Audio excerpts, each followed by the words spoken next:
In virtù di quei blocchi del 2012 che avevamo fatto, noi il 16 marzo del 2013, guardate sta data, il 16, dopo che a Cerea a dicembre ci avevamo visti con Giorgio Bissoli, non so se chi di voi lo conosce, avevamo deciso di fare una grossa riunione e di fare questa iniziativa del 9 dicembre. Quindi ci siamo riuniti a Pontinia, eravamo una trentina di gruppi e abbiamo deciso di fare questa cosa. Da quel momento eravamo solo 30 gruppi, pochissimi. Ma quanto facevamo le riunioni così? Ma quanto mai?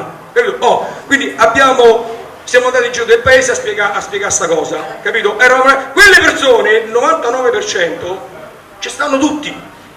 Quelli che sono arrivati dopo, che hanno aderito allo sciopero, non che hanno creato il 9 dicembre. Ecco perché sta chiarezza va fatta, ecco perché io a volte sto in difficoltà.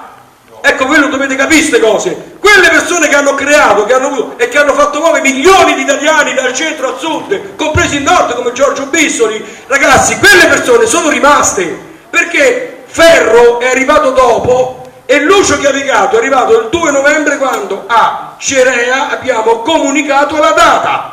Te lo ricordi? Io Lucio l'ho conosciuto in quel momento, non sapevo neanche chi era, però noi abbiamo detto, va bene, facciamo sta guerra, c'erano impegni.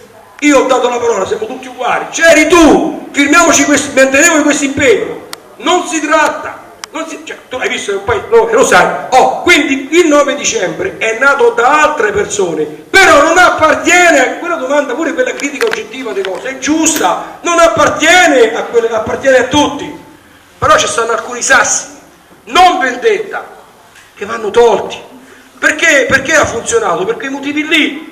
Se adesso noi cominciamo a parlare di partito, ragazzi, io ve lo dico subito, io moralmente ci sto, ma il partito non lo faccio, perché mi sento di tradire la gente.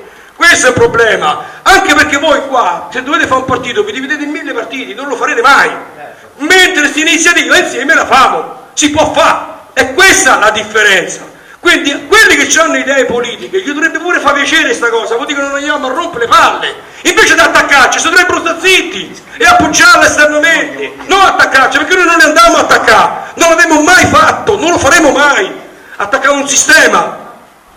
Però se tu sei di un partito e sei di Forza Nuova o sei di Grillo e vieni come cittadino, ma chi ti manda via? Ma stai a scherzare? Ma per carità!